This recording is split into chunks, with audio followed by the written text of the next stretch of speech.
Why do companies decide to go public? And what does that mean for employees? What should they expect during and after the IPO process?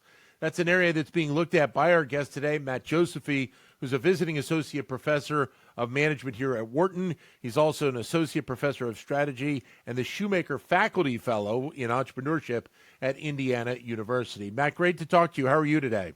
Fantastic, Dan. You know, I think it's interesting because when we talk about the IPO process, we talk about the company itself.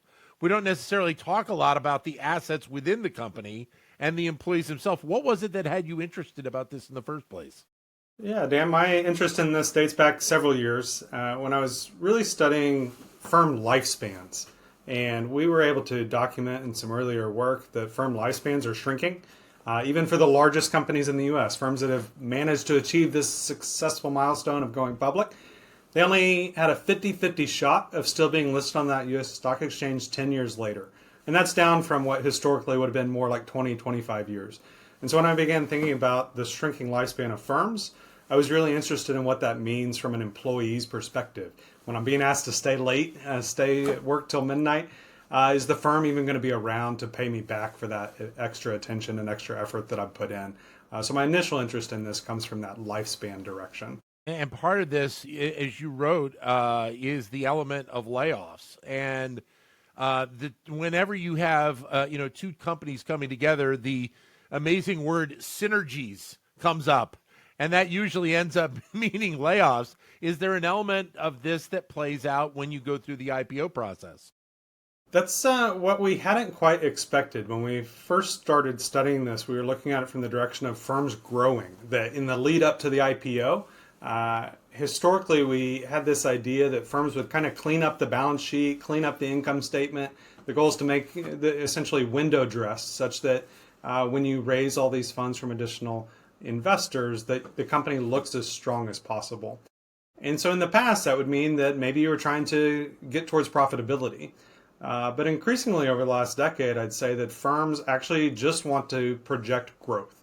And so actually in the lead up to the IPO, they might be on a hiring spree. And so it's not until after the IPO that now you've brought in these additional block holders, large investors, great diversity of investors, and they want you to then start moving towards profitability, and you realize that you're not going to be able to continue to grow forever.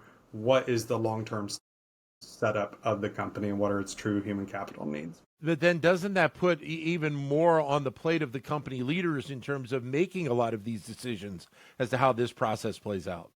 Absolutely. That's been one of the most fascinating pieces that we've been trying to unpack is imagine that the founder of the firm is still in charge, still the CEO, even post-IPO.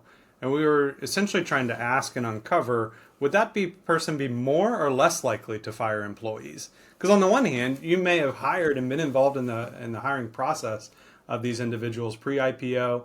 That might lead you to be more emotionally attached. But on the other hand, the firm itself is your baby as well. That this is an organization that is a mirror image of you to some extent. So would you be more likely to show commitment to those employees? And so that's something we're still trying to get to the bottom of is would founders be more or less likely? But let me ask you this, because I know the work you do in entrepreneurship, I would think then to a degree, this even has to be on the radar of entrepreneurs as they're kind of even starting out. And maybe it may be many years down the road, but at least it's a component they have to have in the back of their minds as to, I mean, look, they want to grow the company. They want to build it up. They would like to, see the level of growth. It may end up being through a sale, whatever, but they still have to think about these components as they're playing out.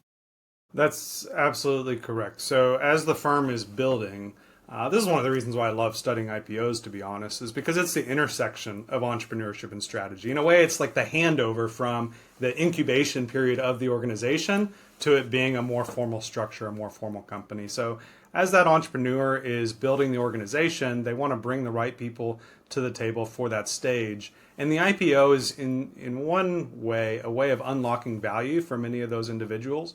Many of the original, employee number 2, employee number 3 would have a lot of equity in the firm, and the IPO is their first true chance to completely cash out on all the efforts that they've invested. And firms are actually taking longer to IPO than in the past. They might be 8, 9, 10 years old by the time they IPO. So many individuals who have been with the firm from the beginning have been there for a while. And then there are those times where it just seems like it's more of a challenge to go through the IPO process, the dynamics of the market, and what we're seeing play out, and that obviously is part of the process as well, correct? For sure. So in some of my other work, I try to look at ways that firms have tried to short circuit the process or do things a little bit more easily because of the scrutiny of a traditional IPO. So a couple years ago, we saw the special purpose acquisition company boom. These SPACs were everywhere. Every company that was trying to get to the moon or solve a really difficult medical challenge would try to IPO through a SPAC because it allowed you to shortcut to some extent this traditional process that might take 18 months to 2 years to be vetted in a traditional way. What do you think then the thought process of the employee should be, especially when a company does go through an IPO, and maybe even looking on the back end?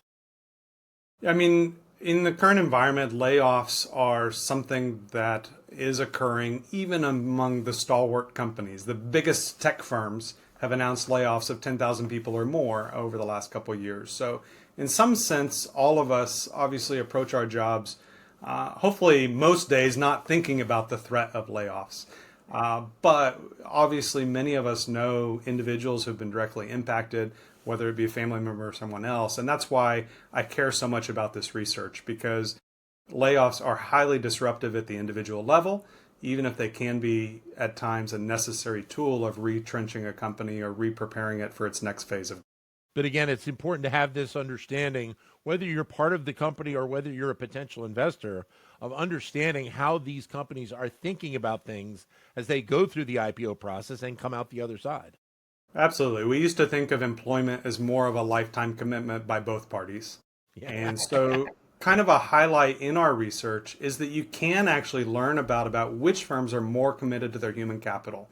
So it really has surprised us that when we look at the prospectus of a company at the time of IPO, that still has lingering effects 3, 4, 5 years after the IPO in predicting which firms are less likely to lay people off. So when a firm tells you who it is and how much they care about their employees and what they signal there, dig deep into those claims, and in some cases we do see firms that are willing to take the financial hit to keep people on board. Because look, basic economics tells you if resources are being made available, if it is a time when other people are letting go of great talent, the firms that can and are committed to scooping up the best talent, staying loyal to them, those employees will pay that back many times over. That loyalty, aka the old golden watch theory, right?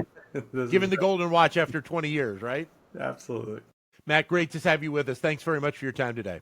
Fantastic. Really enjoyed it. Thank you. Matt Josefy, who is a visiting associate professor of management here at the Wharton School.